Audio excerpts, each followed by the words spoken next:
Na laumu mchawi aliyekuloga. Bora angekuchukua msukule. Wewe umeenda ukabaje mchawi? Bangi zimekupalia eti. Juzi ulikaba shehe. Kalazwa siku 2 utaombewa na nani? Lakini baba tuangalie kwanza suluhisho kwanza la Kakaseli anaweza akafa huyo. Afe kwa huo ndondocha robo alotupiwa. Mimi nishalogwa. Waliweka kivuli ndani ya chungu wakaenda kutelekeza juu ya kaburi. Wakanuia kama chungu kitakavyobaki juu ya kaburi na yabaki kitandani hivyo hivyo. Nilikuwa mvivu paa kunya kitandani na nilikuwa ruhusa ya kunya, mimi si mgonjwa.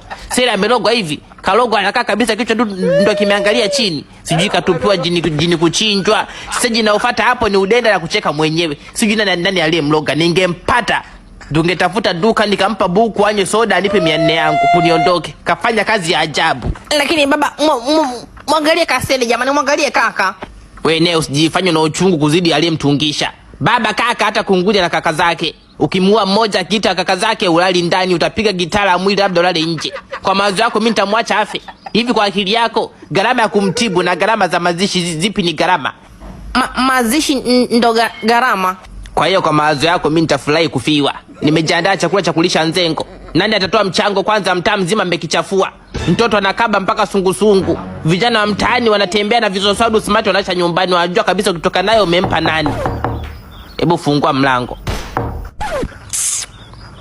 Wataacha kukuloga kwa smartphone hata kama ni mimi. Karibu. Karibu mchungaji. Kamo. Hata kama ni mimi na ukodia wachawi, yani nisijiselfie kisa sele bangi zake zimemkwama. Karibu mchungaji, karibu. Mgonjwa yuko wapi? Ndo huyo au kuna mwingine umemuona mgonjwa kati ya wazima? Hapana. Sikuweza kuzungusha macho kwa haraka. Na imemwanza lini?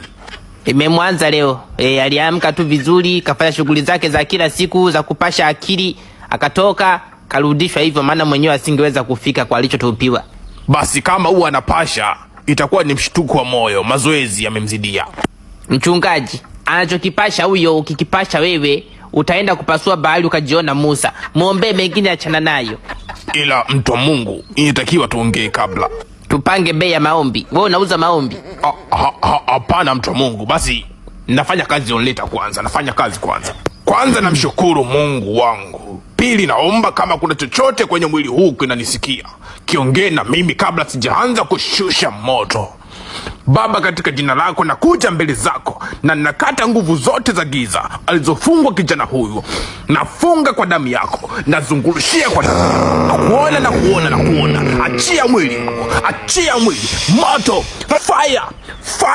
Moto. Fire.